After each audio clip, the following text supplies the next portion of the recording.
Everyone welcome back to our channel Baswa World. ఈరోజు మన వీడియోలో స్ట్రీట్ స్టైల్లో స్పెషల్ బాదం పాలు ఎలా చేయాలో చూద్దామండి.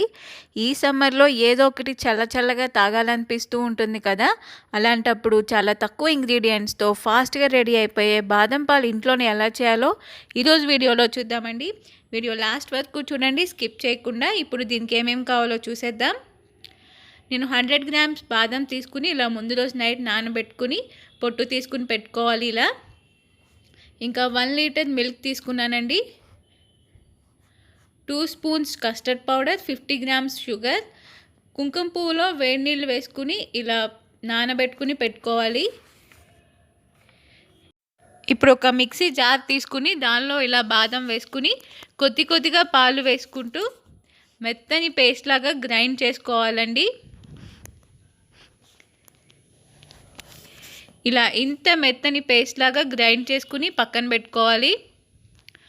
ఇప్పుడు స్టవ్ మీద ఒక గిన్నెలో ఇలా పాలు పెట్టుకుని అవి ఇలా బాయిల్ అవుతున్నప్పుడు మనం ముందుగా గ్రైండ్ చేసి పెట్టుకున్న బాదం పేస్ట్ను వేసి లో ఫ్లేమ్లోనే ఇలా మిక్స్ చేసుకుంటూ బాయిల్ చేసుకోవాలండి ఒక 5 నిమిషాల పాటు. అప్పుడు ఆ బాదంలో ఉన్న పచ్చివాసన అంతా కూడా పోతుంది.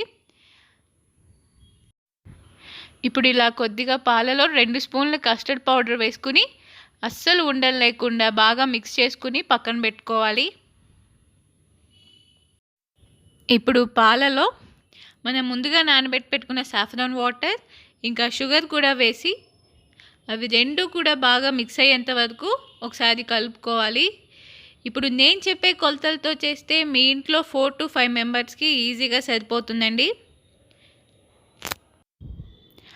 ఇప్పుడు పాలలో మనం ముందుగా కలిపి పెట్టుకున్న కస్టర్డ్ మిల్క్ కూడా వేసి స్టవ్ని లో ఫ్లేమ్లో పెట్టుకుని ఒకసారి ఇలా బాగా కలుపుకోవాలి. మనకి కావాల్సిన కన్సిస్టెన్సీ వచ్చేంత వరకు కూడా స్టవ్ని లో ఫ్లేమ్లో పెట్టుకుని ఇలా మిక్స్ చేసుకుంటూనే ఉండాలండి. ఈ బాదం పాలని వెంటనే కాకుండా ఒక 2 గంటల పాటు ఫ్రిడ్జ్లో పెట్టేసి తర్వాత దీనిలో బాదం ఫ్లేక్స్ వేసుకుని తాగుతుంటే సేమ్ మనకి బయట దొరికే బాదం పాల టేస్ట్ ఇంట్లోనే వస్తుందండి. ఒకసారి తప్పకుండా ఇంట్లో ట్రై చేయండి. ఇలా నేను ఈ కన్సిస్టెన్సీలోకి వచ్చాక స్టవ్ ఆఫ్ చేసుకుని అవి చల్లారాక ఫ్రిడ్జ్లో పెట్టుకున్నానండి.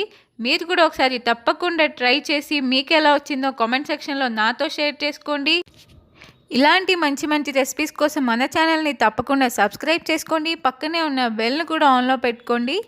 వీడియోకి తప్పకుండా ఒక లైక్ చేయండి. మీ ఫ్రెండ్స్ అండ్ ఫ్యామిలీతో కూడా షేర్ చేసుకోండి. Thanks for watching. Will meet in next video with 1 more yummy recipe.